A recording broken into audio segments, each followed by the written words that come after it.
Okay, so using this frame as kind of like the intro.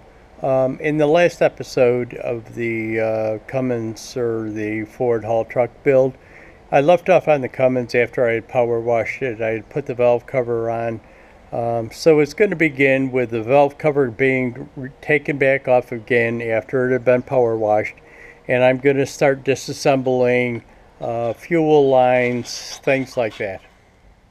I'm just going to start disassembling the fuel lines. This is fuel return lines that I'm going to be taking off first, and then I'll be taking off the injector lines too. I'm going to stick these bolts back in there so they don't get lost.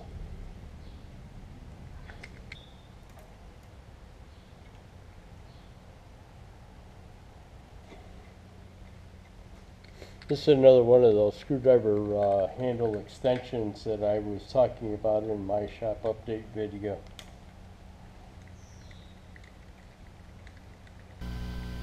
What I've done here is kind of fast forwarded through some things, cut out sections of it where it's kind of redundant to what I've been doing. So I'm going to do a little voiceover here just to kind of explain the rest of the project.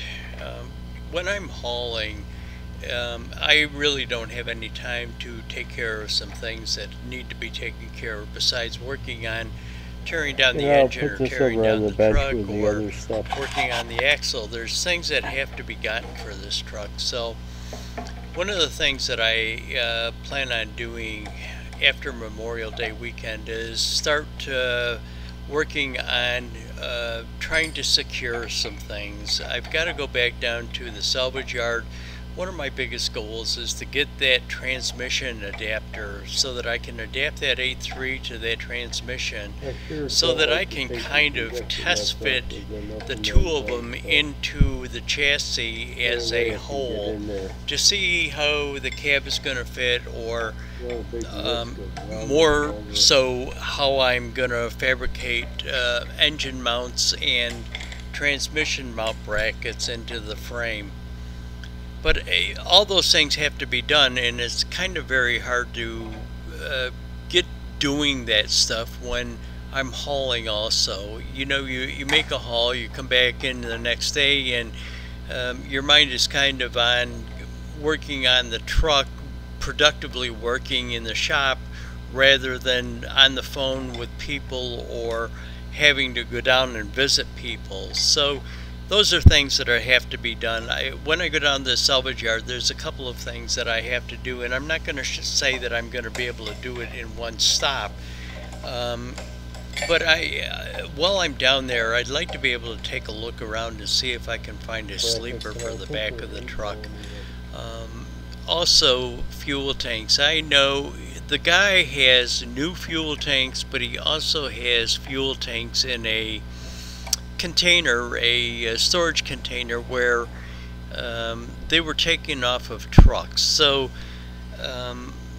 my first option is to try and get some used tanks off of it. I really don't want to pay for new saddle tanks for the truck. While I'm down there, I'd again also like to be able to kind of roam around and see what he has in the line of sleepers. I know that there's a place in Indiana that kind of sells cabs and sleepers, where you can go online and look at them and see the condition, see the pricing, and but again, they're in Indiana, and I really not into making that trip out there. I mean, I will if I have to, but I'd prefer to be able to get something locally that's in good condition and at a similar pricing to what I could be able to get in with that guy, that dealer in Indiana that sells cabs and sleepers. Off camera, what I did is put those things back on, and just put a ratchet on this, loosen these two bolts. Now these first three injector tubes should come off.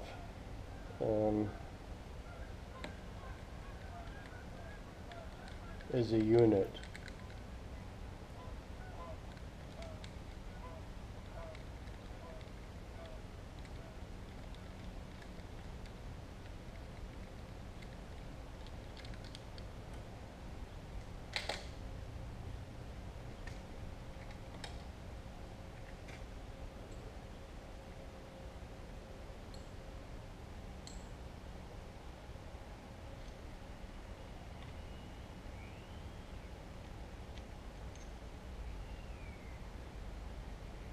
And I will just put them over on the bench. Off camera, what I did is pull the bolts out of these two brackets so that I can take these last three injector tubes off as a unit. Bring it back. This is another banjo bolt, and this is a banjo bolt here too for, these are a return line. This is a return line. Return line, yeah, should be a return line.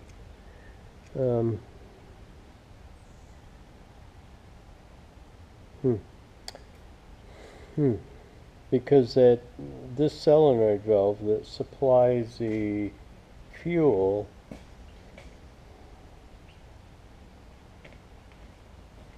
this is the supply line right here, and this banjo bolt, hopefully you can see it, this banjo bolt over here is the supply line for the pump, the P pump. So this is a return line, but kind of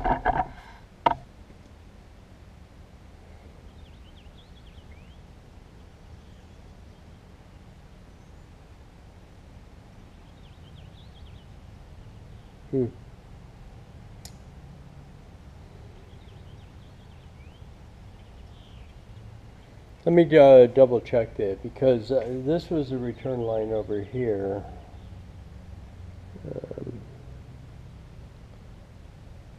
But yet it came out of the pump.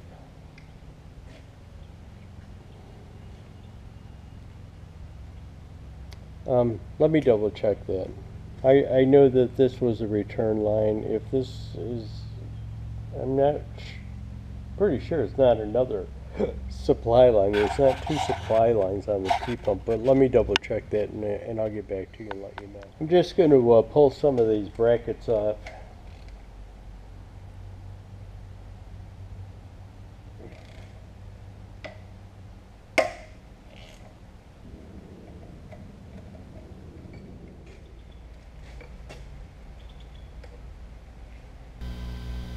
Another thing that I'm going to be looking at when I go to the salvage yard is battery boxes. I can get battery boxes, or I've found them online, new battery boxes from truck parts suppliers. But I'm also going to take a look at them at the salvage yard. They're not that terribly expensive online for brand new ones, but let me see if I can save some money and find some good ones in good shape at the salvage yard. Now, what I'm kind of looking for is to make the steps up into the cab using the battery box. So a lot of battery boxes have steps that are incorporated into them, and hopefully I can find a couple of battery boxes to put on both the driver and passenger side that have steps incorporated into them, and that I'll be able to hold my batteries into them. Now, one of the things that I have to do is figure out what the size of the steps that I'm going to be getting are, what the tank sizes are going to be, so that I can get the relationship of the steps to the tanks and the tank fill spout to where the cab and sleeper are going to be located, so that I know that I won't have interferences with fill spouts and the sleeper structure, or if I do have interferences, well, can I avoid them by rolling the tank a little bit so the fill spout sticks out not from the top but out at a slight angle to avoid that interference. So it's all things that have to be taken into consideration, that you kind of need to know the sizes of things and how you're going to arrange them beforehand.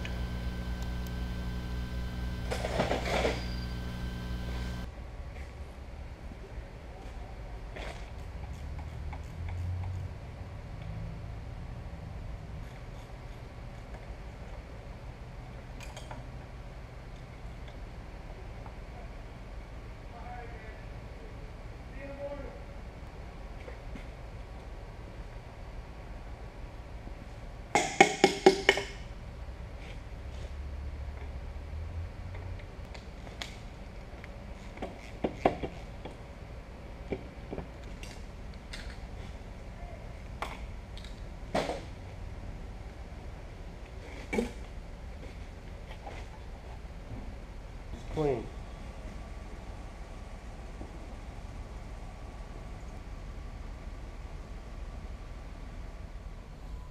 Okay, just a little update as to where I am to date. I just pulled this pulley off. I pulled the fan housing off of it.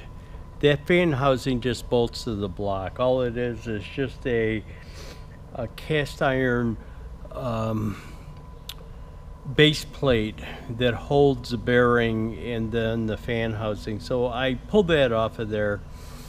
Again, I pulled these pulleys off of there. Now, what those pulleys are for, they're V-belt pulleys, I have no idea.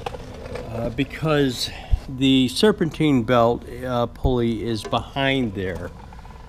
One of the things that I did was I pulled the oil fill spout off.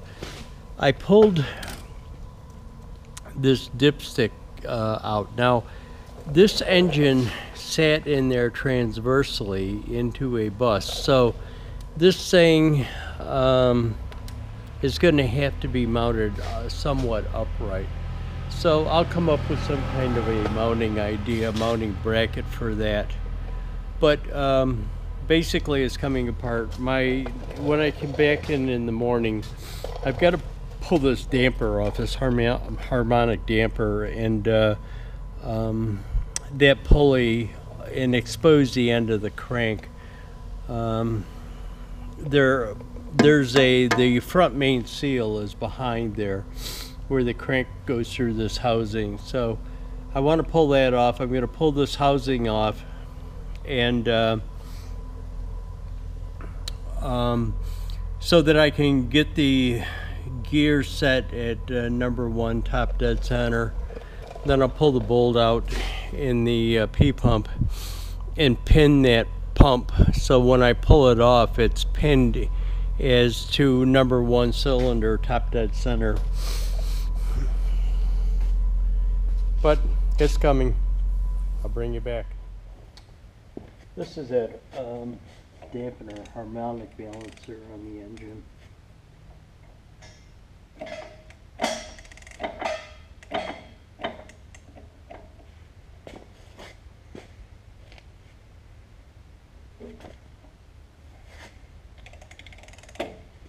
Yeah, I'm going to have to get some way to wedge that flywheel. What I did is on the flywheel, I just took that little housing, unbolted it, and stuck a pin in the flywheel there, so it'll rotate down and hit the housing so that it'll stop it from spinning.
Let me see if I get a different size socket.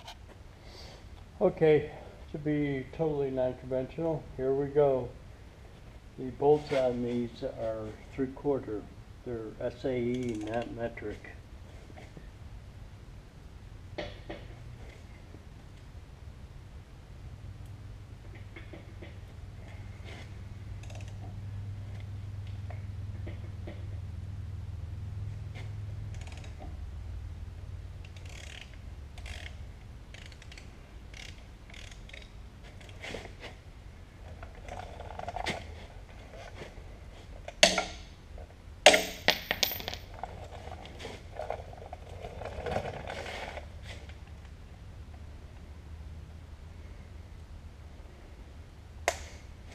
'18 wouldn't fit, 18 millimeter, 19, even though it was a 6-point, kind of spun on that thing.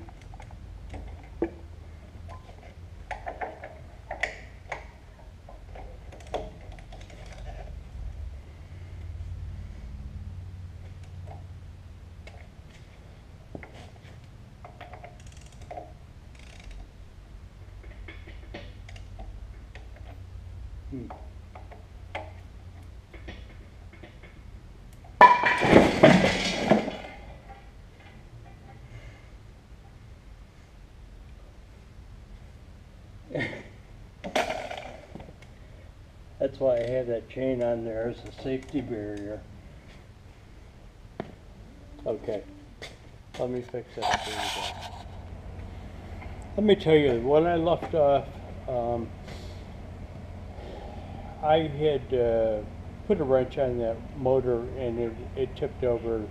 The chain engine hoist saved it. But and that's kind of why I left the chain and engine hoist on there. I've just got it setting up on wooden blocks. I don't have it rigged into a kind of an engine stand that would support this. An engine stand that's built to support it. Let me say that.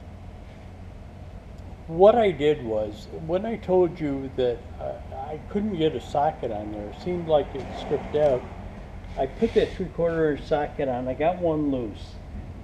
I came back in here this morning, different day, and I tried that 3/4 back on there, and it seemed to not fit on there. So I sprayed the things down with PB Blaster because they were pretty rusty, crusty, and I got the 19 millimeter socket to fit back on there again. So it's still, I got one loose off camera. I gotta tell you, it's still like rusty, crusty in there, but at least the PB Blaster loosened it up a little bit.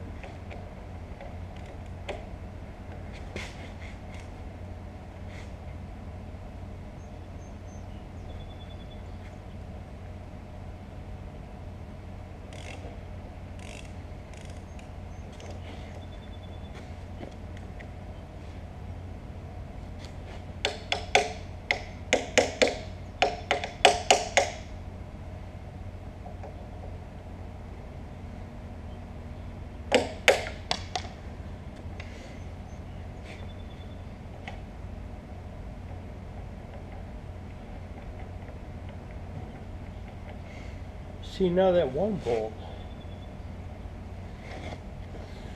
it really seems to be very loose on.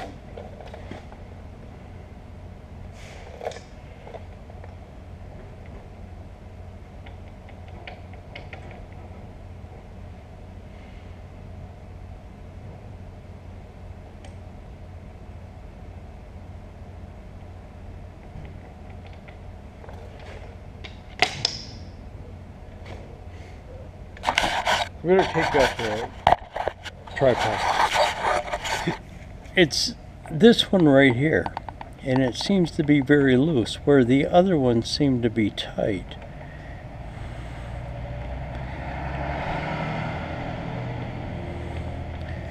Let me, and it doesn't appear to be, well, maybe it is rounded over a little bit.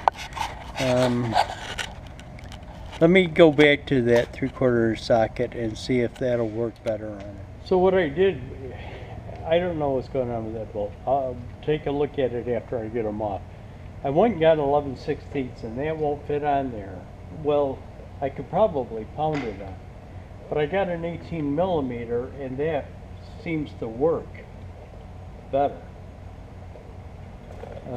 I can't believe that they were that rusty that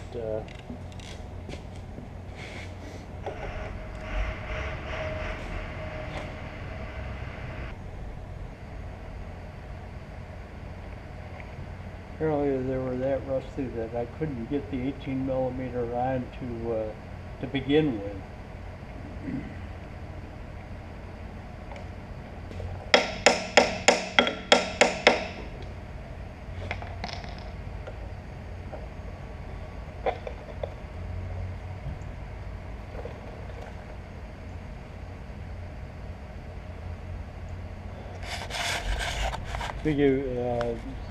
See if I can get some kind of a puller on that. I'll bring you back. What I did is I just got the dead blow hammer and I'm trying to work it off.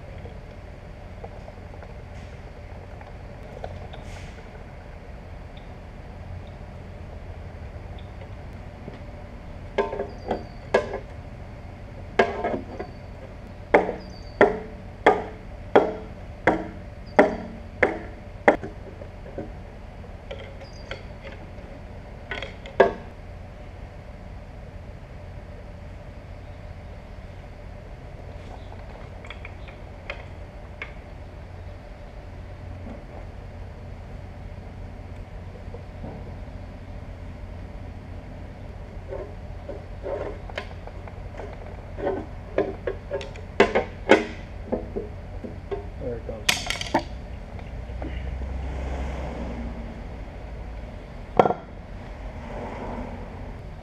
Well, that's different from the 5.9. Let me bring you back on this. There's just a seal that's usually there. I don't know what that metal ring. This is slag. They must have, what they did is cut the motor mount bolts off of it when they took this engine out of. I was told it came out of a bus, and I'm assuming that that's correct.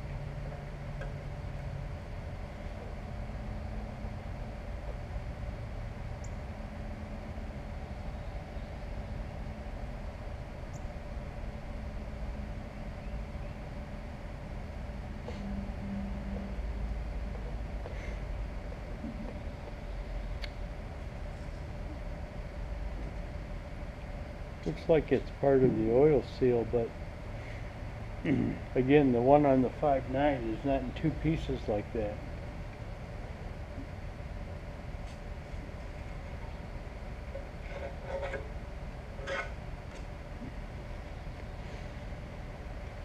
All right, bring it back.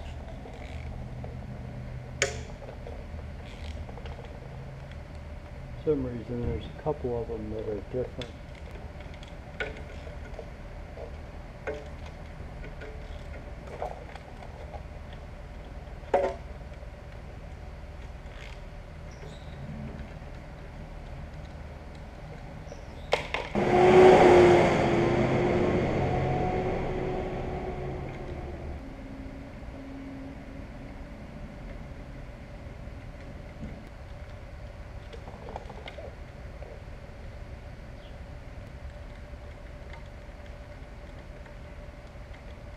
I think it's silicone sealant.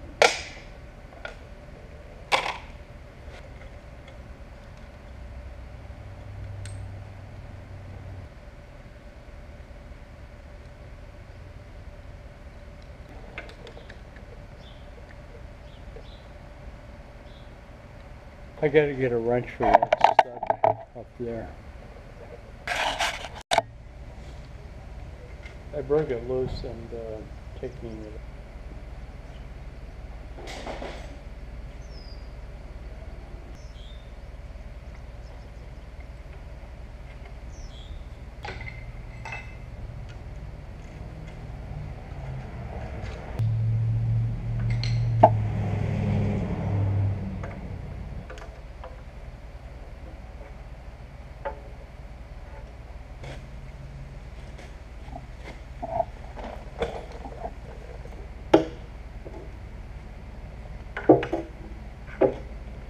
scrape gaskets off of flanges.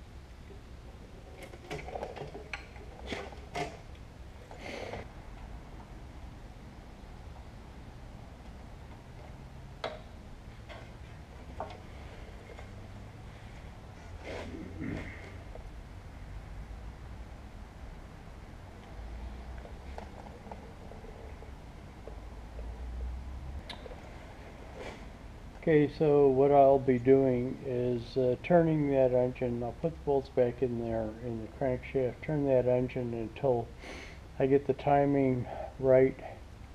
And in the side of that P-pump there is a pin that you can set into the P-pump to hold it in place, so when you take it off you don't get it out of timing sequence.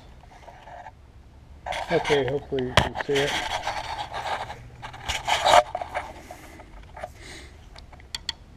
You see the timing marks on it, so it's set there, and what I've done is verified that the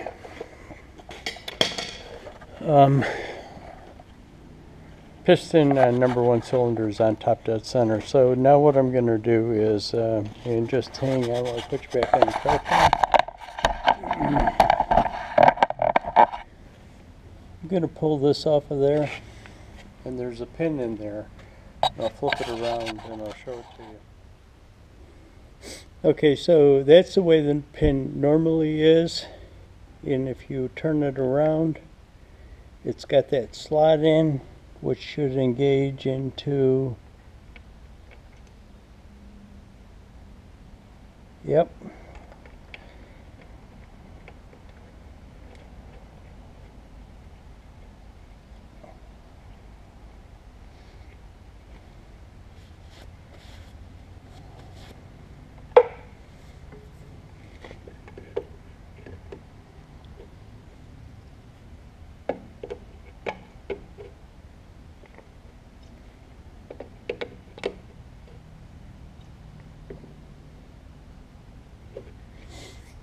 What that does is lock the P-pump into a timing sequence.